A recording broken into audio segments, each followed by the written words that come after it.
Assalamualaikum warahmatullahi wabarakatuh. Saya adalah Syahrani dengan NIM 2502007 dengan dosen pengampu Salmiati MPD PhD Program Studi Agroteknologi Institut Teknologi Perkebunan Pelalawan Indonesia. Di sini saya akan memperlihatkan laporan praktikum saya yang bertema tentang sel tumbuhan. Latar belakang, sel merupakan unit struktural dan fungsional terkecil dari makhluk hidup. Pada tumbuhan, sel memiliki peran yang sangat penting karena menjadi dasar pembentuk jaringan, organ, dan sistem fisiologis tumbuhan. Ciri khas utama yang membedakan sel tumbuhan dari sel hewan adalah keberadaan dinding sel, kloroplas, dan vakuola berukuran besar. Dinding sel tersusun atas selulosa yang memberikan bentuk dan kekuatan mekanik bagi tumbuhan. Kloroplas mengandung klorofil yang berfungsi untuk menangkap energi cahaya dalam proses fotosintesis, sedangkan vakuola berfungsi menyimpan air dan menjaga tekanan turgor agar sel tetap kokoh. Raven and Jensen 2020. Tujuan dari penelitian ini adalah yang pertama untuk mengamati struktur dan organel sel tumbuhan menggunakan mikroskop.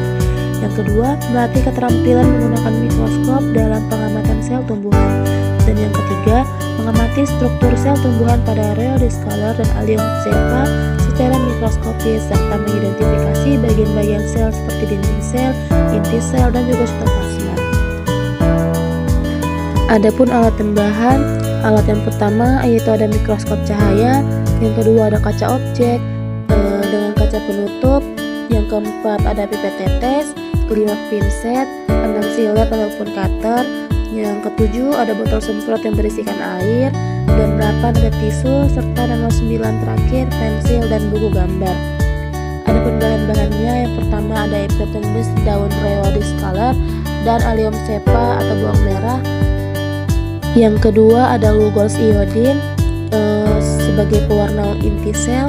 Ketiga adalah larutan metilen biru atau safranin, dan keempat ada air sulin atau aqueous, dan yang kelima ada kertas label yang berguna untuk memberi tanda pada kaca objek.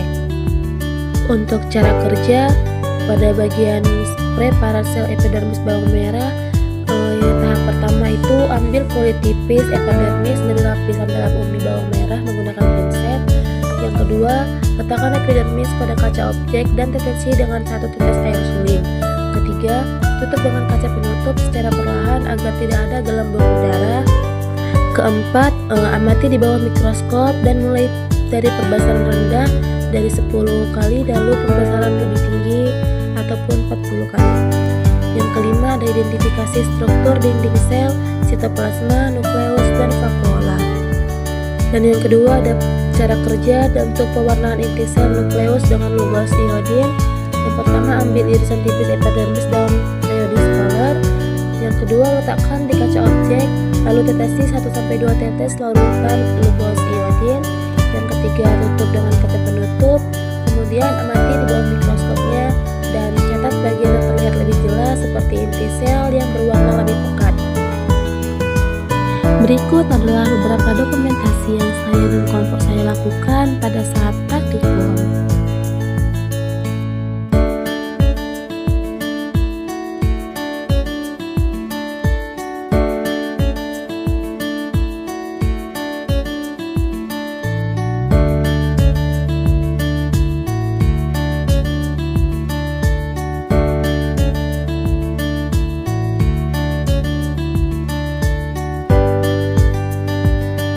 Hasil pengamatan tentang allium cepa atau bawang merah, yang pertama, sel tampak berbentuk persegi panjang dan tersusun seperti bata, dengan dinding sel terlihat jelas membatasi setiap sel.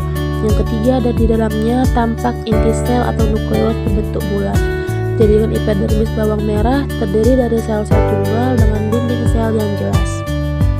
Hasil pengamatan tanaman rheodiscaler atau yang disebut tanaman Adam Hawa. Terlihat sel-sel berbentuk persegi panjang yang tersusun rapat dan beraturan. Yang kedua, organelnya terlihat jelas seperti inti sel, dinding sel, dan berwarna merah, kuning, dan keunguan karena memiliki pigmen. Yang ketiga, ada warna ungu pada daun yang disebabkan oleh pigmen antosianin yang terdapat pada vakuola. Pembahasan Pada pengamatan sel radioscalar terlihat adanya pigmen antosianin berwarna ungu yang terletak di dalam vakuola. Pigmen ini berfungsi untuk melindungi jaringan sel dari paparan sinar ultraviolet dan membantu proses fotosintesis dengan menyerap cahaya pada panjang gelombang tertentu. Winarno 2022. Struktur sel radioscalar menunjukkan dinding sel yang tebal dan jelas, menandakan bahwa sel tumbuhan memiliki lapisan pelindung kuat yang berfungsi menjaga bentuk, tekanan turgor, serta melindungi isi sel dari kerusakan mekanis. Saridon Prasetya 2023. Sel alium cepa atau bawang merah tampak transparan dengan dinding sel yang mudah diamati menggunakan mikroskop. Setelah ditetesi pewarna iodin, inti sel dan sitoplasma menjadi lebih terlihat jelas sehingga memperkuat pemahaman mengenai fungsi masing-masing organel. Rahmawati 2021. Pada kedua jenis sel tumbuhan tersebut ditemukan vakuola besar yang berfungsi menyimpan air dan zat terlarut. Inti sel yang mengatur aktivitas metabolisme dan pembelahan sel serta membran sel yang mengatur keluar masuknya zat. Hidayat 2022. Hasil pengamatan ini sesuai dengan teori bahwa sel tumbuhan memiliki struktur khas yang membedakannya dari sel hewan, yaitu keberadaan dinding sel dan vakuola besar. Selain itu, perbedaan warna pada kedua preparat menunjukkan bahwa komposisi pigmen dalam vakuola memengaruhi warna jaringan yang terlihat di bawah mikroskop. Rangkumannya, sel tumbuhan merupakan unit terkecil penyusun tubuh tumbuhan yang memiliki peran penting dalam menjalankan fungsi kehidupan seperti pertumbuhan, fotosintesis, dan penyimpanan makanan. Sel tumbuhan memiliki ciri khas berupa dinding sel yang kuat, tubuh seperti vakuola besar di tengah, serta plastida memiliki seperti kloroplas yang berfungsi untuk fotosintesis. Di dalamnya terdapat berbagai organel seperti membran sel, sitoplasma, inti sel, mitokondria, ribosom, retikulum endoplasma, dan badan Golgi yang bekerja sama menjaga proses kehidupan sel. Ciri-ciri tersebut membedakan sel tumbuhan dari sel hewan dan menjadikan tumbuhan mampu berdiri tegak, membuat makanannya sendiri, serta mempertahankan struktur tubuhnya. Berikut adalah daftar pustakamnya.